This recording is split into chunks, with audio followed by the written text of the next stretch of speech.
All right, we will call our meeting to order. Renata, if you could do the roll call, please. Okay, Gookin, Yeah. Miller, Here. English, Here. McEvers, Evans, Here. Wood. Here.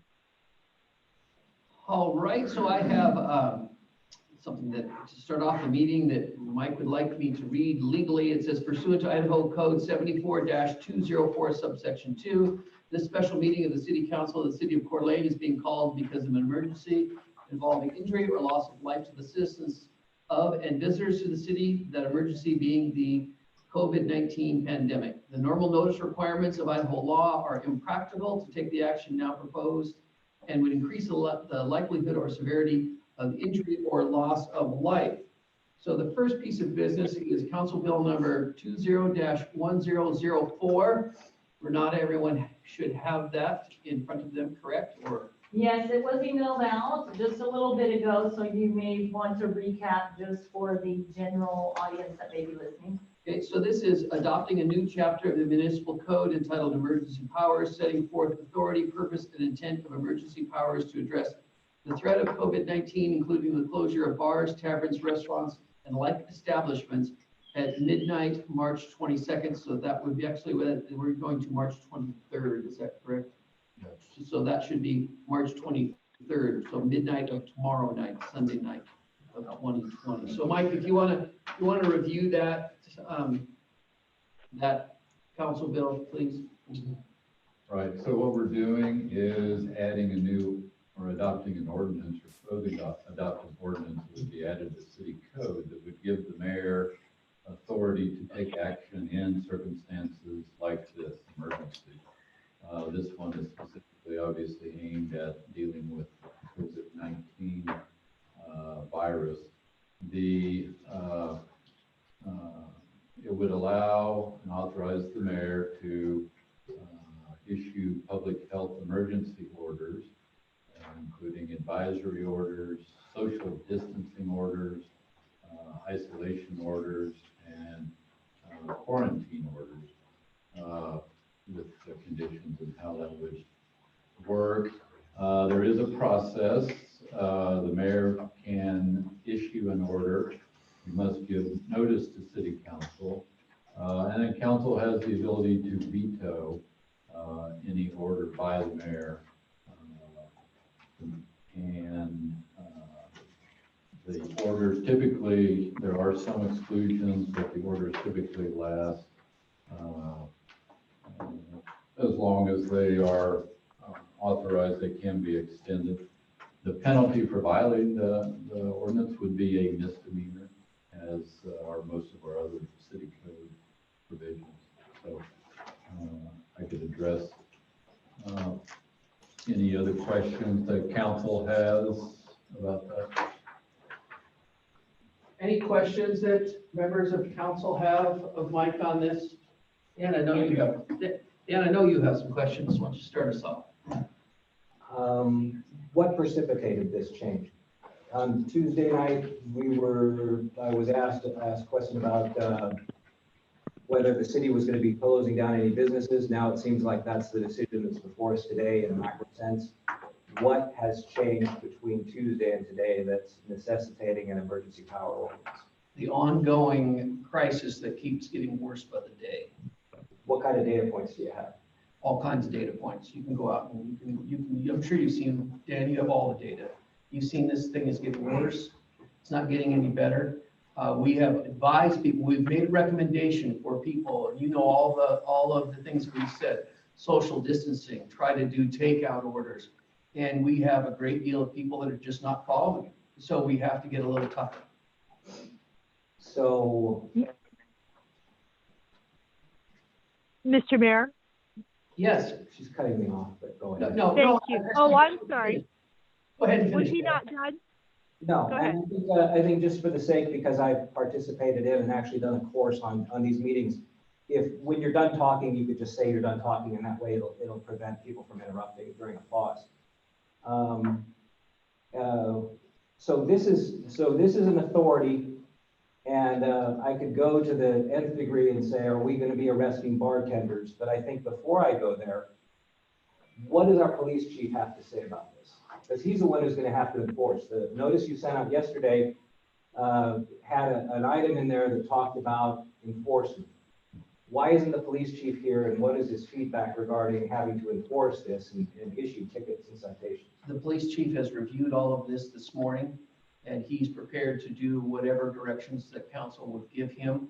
Obviously, this isn't going to be a heavy-handed thing, but we need to have one more step because we have a lot of people that are not following these orders. The chief of police has been notified of this. He's in agreement. Both Police Chief White and Captain Hagar have put their blessing on this, and they're ready to move forward. Okay, you said it's not a heavy-handed thing, but yet we're talking about shutting down restaurants and bars. Yes, we are. Not shutting down restaurants. Restaurants still have the ability to issue, to go, curbside, all of those things. But yes, that's what we're doing. So this is going to affect some businesses. It's probably going to put some people out of work. You bet it is. Yeah, it is. And it's unfortunate there's a lot of people out of And work. that's not heavy-handed? Well, you can determine how you want to, and you can also vote no. That's what you can do. You can vote, you can go on record and you can vote no. That's what you can do. Well, I need data. I need to find out. I mean, if we're going to do something this drastic, we have so far 3 cases. I know that's going to go up. We have, I mean, there's a concern, and you expressed a concern yesterday about people going to bars downtown. And I walked downtown, and I didn't see a huge number of people, but it wasn't really late, so I don't know what the numbers ended up being. But I did hear reports that there were restaurants in town that had a lot of people. We had a lot of, the most vulnerable group we have here that we should be protecting are our seniors. Hello? Hi, Amy.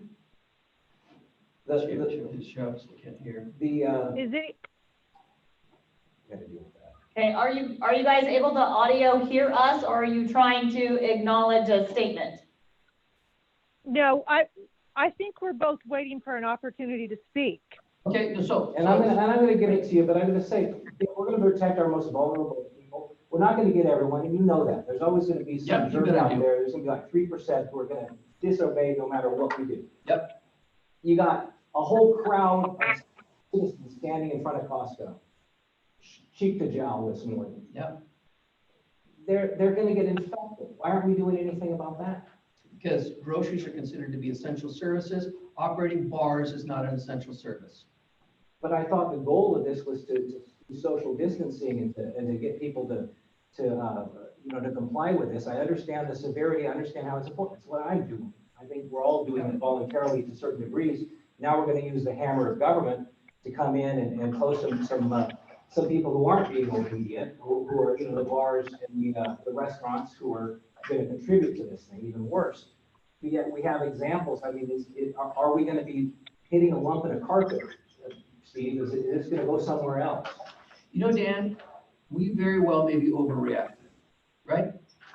And I hope, and I'm sure that's your opinion, that we're overreacting. Not yet. Well, then, and if you, and you know what? If you think we're overreacting, I hope you're right. I hope we are overreacting, because I sure as hell don't want to underreact. And that's where I'm at right now. I understand. And I invite the opportunity for other council people to speak up. Thank you. We'd like to. Mr. Mayor, it's Christy. May I speak?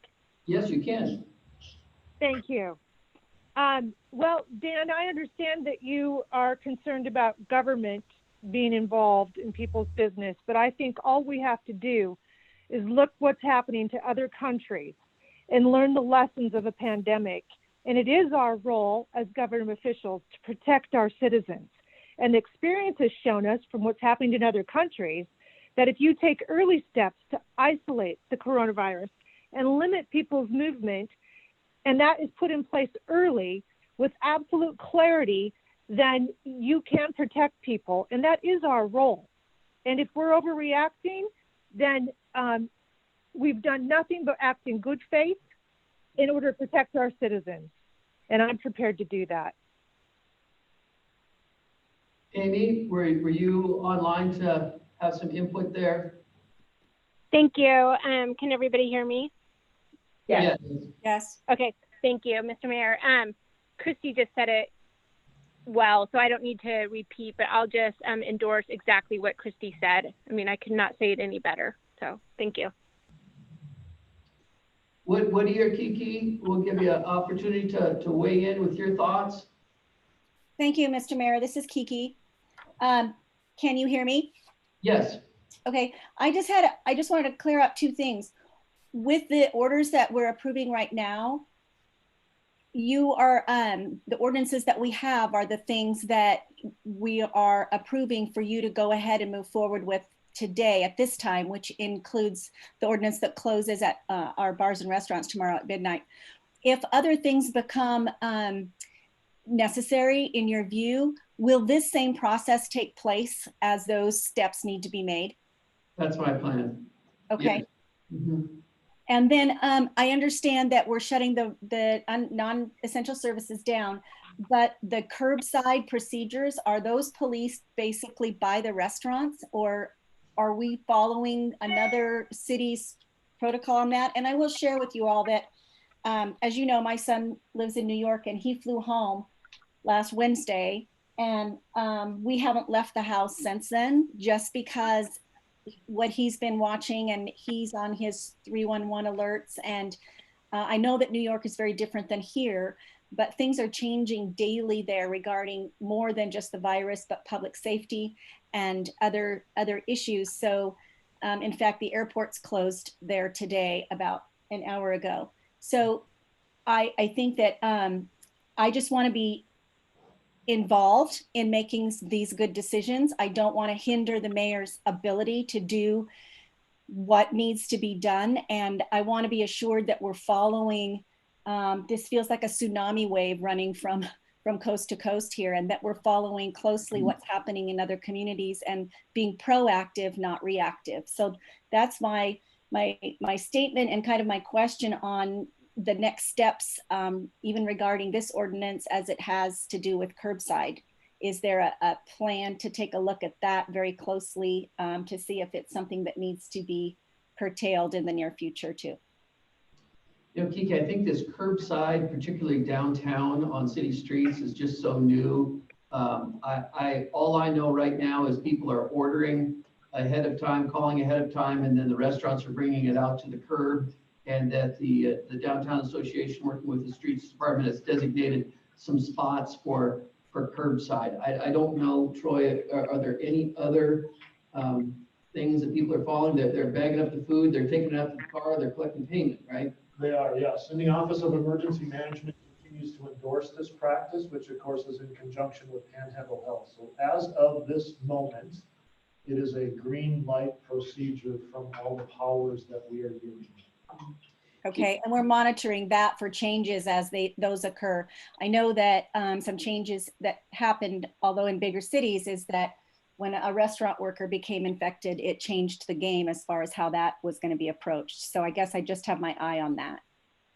Yeah, and that is a good point. I think that if someone would, even now, if someone tests positive, they try to go back in the trail and go back to find all the people that they've been put in contact with. So that would be something that would fall underneath Panhandle Health in this emergency operations center. And so I share that concern. Probably something that we'll have to lean on Panhandle Health as far as directions there. Okay, and I know this is a very difficult time, especially for a tourist town like ours, especially when it comes to the food service industry, but it also is one that I know other cities are watching very carefully and feeling like it's become too much of a challenge to try to protect the citizens in that particular arena. So I guess we'll just have to pay attention to that. And really, if we had gotten better buy-in from the community, last night I went around at 10 o'clock last night and drove around to see. I mean, we have some places that there's no way in the world you think that would have ever closed. I mean, the Sunset Bar closing with a sign on their door that said we'll be back in 2 or 3 weeks. The Corner Bar, not places that I frequent, but I just went by there last night. They are closed. But I just saw the activity that was going on downtown in the bars and the restaurants, and I think it scares the hell out of a lot of our citizens to see all of that non-social distancing when we're talking about social distancing, the 6 feet, the groups of 10, and all of those things. And I just think that this was a step that we needed to take. So Woody, and then I just wanted to add one more thing, is that I just felt that it was very important, and yesterday when we went into the meeting, we went into meeting with Kenny and Troy, and we went into meeting with the other mayors, and at this Emergency Operations Center, and Commissioner Filios was there. We were hoping to come out of that meeting with more of a joint effort. And the commissioner wasn't inclined to go in that direction for the county. The mayor of Hayden wasn't inclined to go in that direction. At that time, Mayor Jacobson was still pondering it, still thinking about it. You know, he's right on the line of Washington and Idaho. So it affects him a lot where the people from Washington are coming over to Post Falls. And so I called Mayor Jacobson this morning, and we just felt that we needed to move together, and it was best if we moved together as a team. And so they were meeting today. I know Mike has worked with Warren Wilson, their attorney, on drafting all these documents as we move forward. And just in my opinion, it's the best thing to do. Dan, I'll get right back to you. We'll see if we'll get Woody. Woody, did you have something you wanted to add? Well, I kind of go along with Dan. Can you hear me okay? Yes. Dan, I went through all those questions in my head and addressed those some with the mayor, going one thing is one, and, the grocery store. So I think it's hard to tell people what to do like this, but I think by doing something, it's the right call at the right time. And it's the last thing I ever thought I would ever have to deal with in this job. And we're thinking about our citizens, and that's what we do. So I'm going to support it as much as I hate it. No offense, Dan. Dan. So a question, I read the thing yesterday, and again, I'm gonna come back to my lump in the carpet. If we enact this, and I know that Post Falls was meeting at 1:30 this afternoon to make their decision. If we do it, and Hayden doesn't, and Hutter doesn't, and Rathburn doesn't, aren't we going to be pushing this problem elsewhere into a point of concentration that we're trying to avoid? We'll be pushing them to hopefully do the right thing. I always caution everyone, including my friends in the legislature, to be aware of unintended consequences of decisions. And one of those is, we do this, and I've heard everyone say that it's the right thing to do. I wish it was voluntary. I wish we could wait a week and see if people can't do it on their own.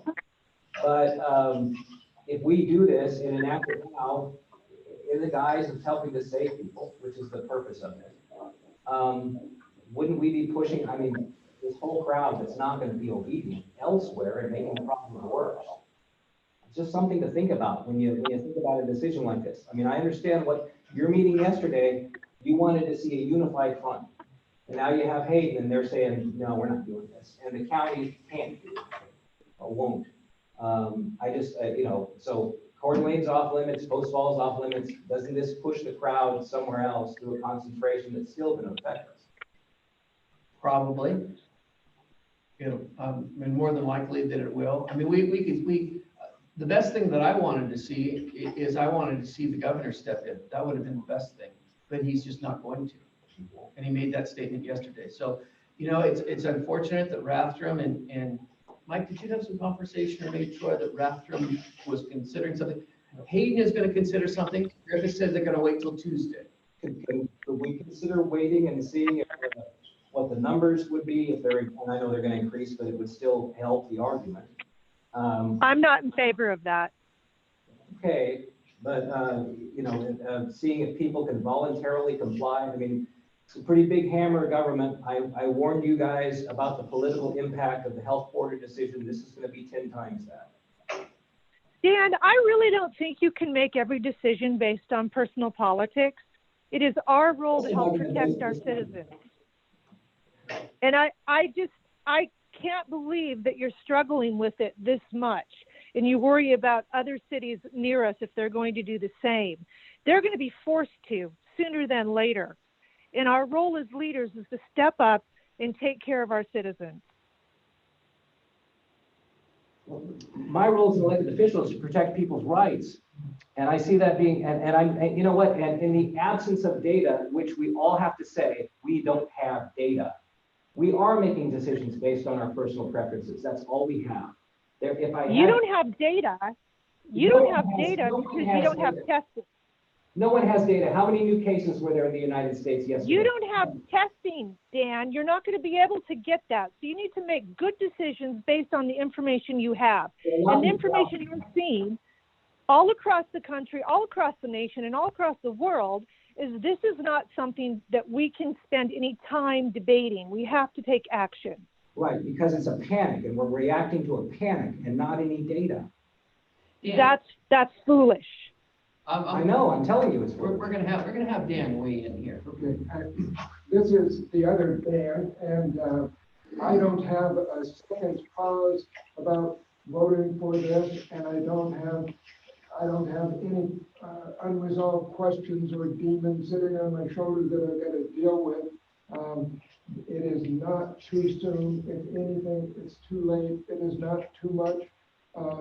By next Tuesday, a week from now, I'm sure that they will be able to document that there were, probably at the time of this meeting, there are thousands of cases across the country that happened, and who knows how many deaths in that amount of time. So, I mean, this is like nothing that we've seen before. And I think that people are in various levels of denial about it. And the data, I mean, I could shovel the data up to the roof, it's out there. But this is what we've got an opportunity to do right now. And I certainly think that that's our job, and that's where I'm at. And Dan, I agree.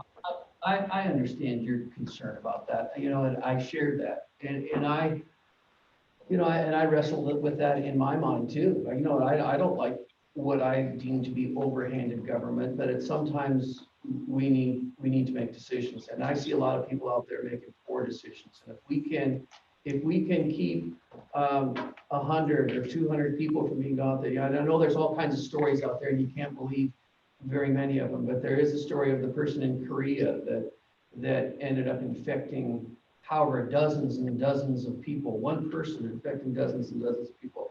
And you're also right in that the people that we need to protect are the most vulnerable. They're the older people. They're the people that have conditions. But if somehow it gets from one person that's downtown at an Iron Horse to another person that ends up getting to grandma, that's not a good thing. And Dan, I hope, and I know you think that we are overreacting here, and I hope you're right. I think you're reacting early. And that's the thing, is I would like to give a chance because I think people are the majority. I think 98% of them are listening and paying attention. And I think that 2% we can't control. And all this is going to do is push the problem elsewhere and make it so that, they are going to go to the bars in Rathdrum and in the county. And then they're going to come back here. And we just, unless the only real, if you guys want to really take this to the nth degree, you shut everything down. You basically say, you know what, unless you have a permit, you're not leaving your house. Now, I don't think anyone wants to go there, but that's what China did. That's what Russia did. That's why their numbers changed. I gotta have compassion and concern.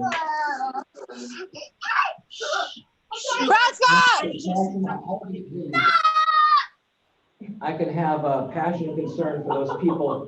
I know this is hilarious, but there are people who are going to lose their jobs. Oh, Dan, there's people already lost their jobs. But because of our decision today, Yeah. there are people who are going to lose their jobs. But you know what? And there's other people, Dan, that are not going to be infected because of our decision today. Life comes before jobs. And you tell that to the 200 people who won't go to work on Monday. Well, Dan, Mr. Mayor, the other side of it, Dan, is that I have gotten many emails from people that say, please close the restaurants because I can't. Are these restaurant owners and employees? Employees that are telling me, please close the restaurant so I can get unemployment because I can't just quit. I know you roll your eyes at it, and you don't think it's that big of a deal. Well, But it's a huge deal. Well, yeah, so people that are fearful of going to work in the service industry in a restaurant, that are fearful that they might pass it on to their family or their kids or whoever, they can't quit their job and collect unemployment. That's exactly right. Look, I also understand, and I know all you people, and I like all you people. No one's mind is gonna be changed here, so I appreciate the feedback and the input, and the only way we're gonna know is to get through this and to look back and think whether, like the mayor said, whether we made a good decision or a bad decision. I understand your sincerity. I don't think anyone here is being evil. I agree with that. Mr. Mayor, Yes, if I can just add a couple more thoughts on this. One thought, one question.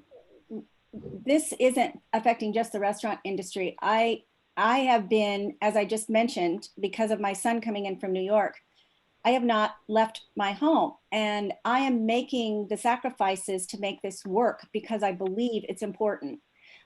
I have a business where I do outside calls. My job relies on me being in front of people, which isn't something unemployment will fix for me.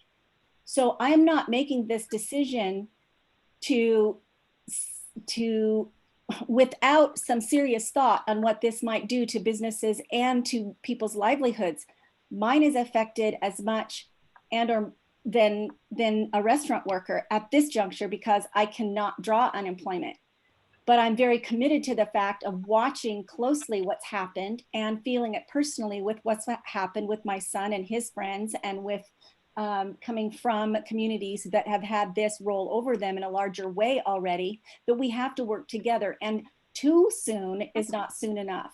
Now, I am not, I'm subjecting this upon myself in as much of a way as I would be making this decision for any restaurant owner or worker. So I think we do need to move quickly on this, and I do not think we should wait. Further to that, my only other question in here, and I could not read the ordinance quickly enough, is if we determine, is there a mandated time that we have to place this in action, or can it be at the discretion? Can you lift the order with just one more meeting of council? If we determine, in 2 weeks or 3 weeks, we think that we've stabilized the number of cases here, or does there have to be a finite date set in the ordinance as to when it's in effect? Mr. Mayor. Was that Woody? Yeah, that's what I. Oh, Woody, let's get Kiki's question answered. So Mike, we have 14 days, right? All right, so the ordinance just enacts the ability or authorizes the mayor to issue orders. And so then he can issue an order, again, subject to a council veto or alteration of it, but he can issue an order for as long as he thinks is appropriate. Likewise, it can be terminated or extended, but terminated. So I don't know if that answers your question, Kiki. Okay, so I guess what I'm saying is that we don't know how this is going to play out exactly. I think that all of us are logical adults and can see what's happening all over the world, and that this will get worse here before it gets better. But I just want to make sure that we aren't locking ourselves into a situation where we on the other end of this are going to cripple some of our businesses from reestablishing themselves because we've locked into a solid date. But I'm hearing that that's not the case. Is that right? No, the ordinance allows you, whether it's dealing with this situation or one next year or 10 years from now, it puts a process in place for the mayor to take action. But that action is limited by the specific order, and again, can be reversed or amended by a city council, majority of city council. Kiki, and just to read the last sentence, it's section 5 in duration. It says, the emergency order shall take effect at midnight on March 23rd, 2020, and shall remain in effect for 14 days unless extended, terminated, or modified prior. If there's any modification of that extension, or if there's something, what would happen is that we can end it early.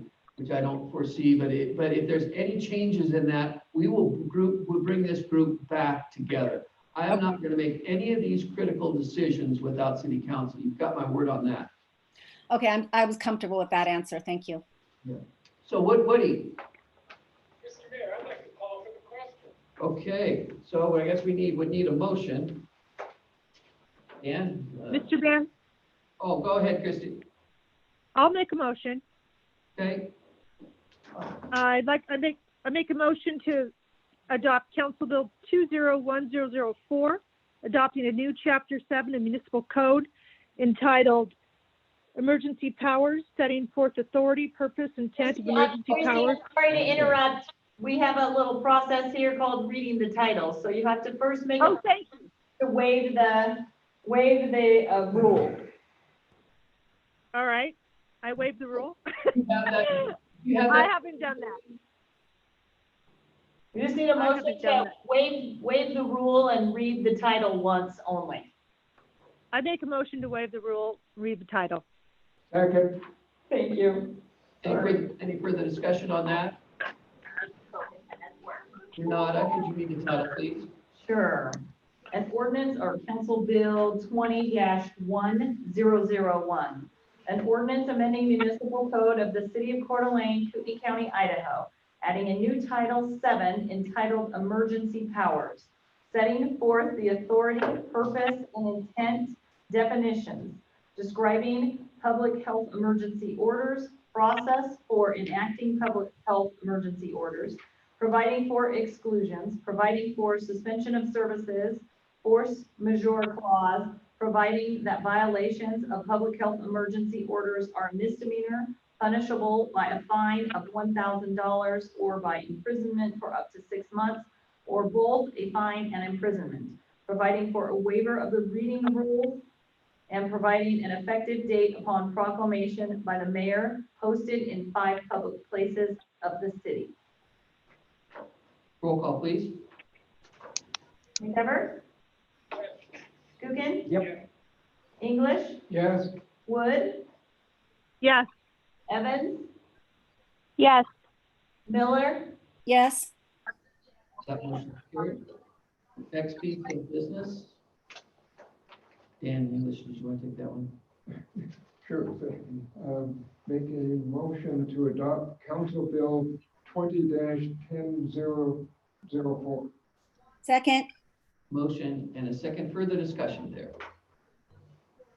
I just had one comment in that during the course of this meeting, I have had citizens that aren't in my contacts texting me, who must be seeing this live, and they are encouraging us to close all bars and restaurants, and curbside pickup should be allowed.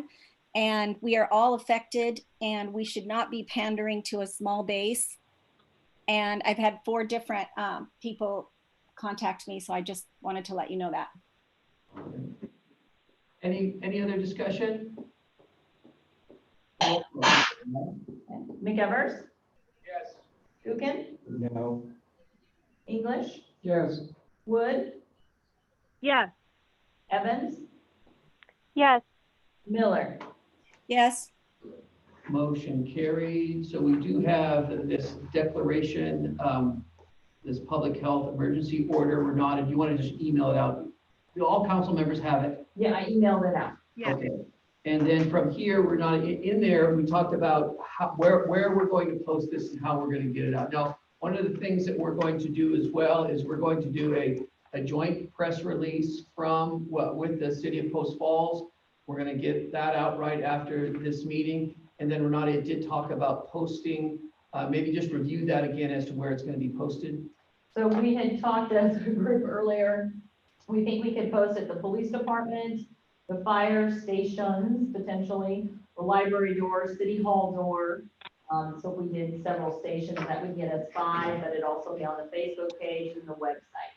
Okay, so it is right now, it is 2:36. When do you think, as far as website and social media and that, when do you think that'll be? I think we could certainly have it done by 3:36.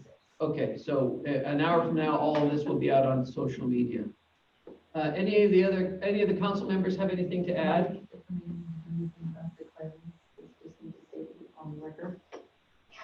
Yeah, you might just state on the record that you have on this date issued this declaration, the title of it, and that it will be, as you said, public and dispersed as quickly as possible. So, trying to get the proper language here. I'll read all of this. I'll just read this really quickly. It says that on section 1, bars, all bars, taverns, nightclubs, private liquor clubs, tap rooms and tasting rooms, mobile bars, cabarets and saloons, as well as all alcohol licensed premises for the sale, glass sales of alcohol beverages within the city of Coeur d'Alene shall close to members, guests, patrons, customers, and the general public. Restaurants, all restaurants and dining food service within the city of Coeur d'Alene, whether inside or outside the establishment, is prohibited.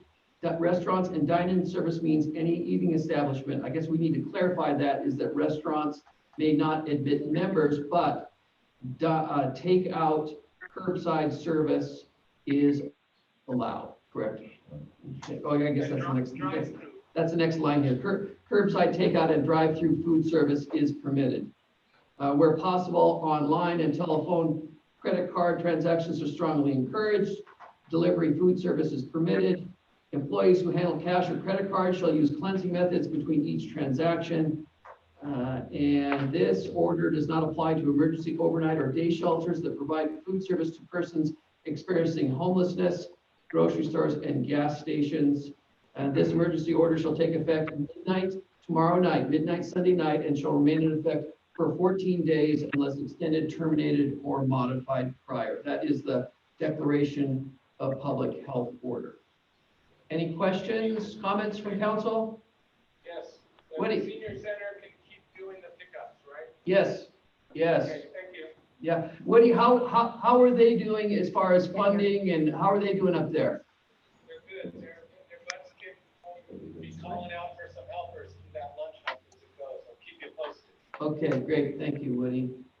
And then we have reached out, the Kroc Center has reached out to us as far as help goes, and Amy, can you want to just give a brief talk about, I know you've been involved with the Kroc Center and you're going to be working with them just on any services they can provide?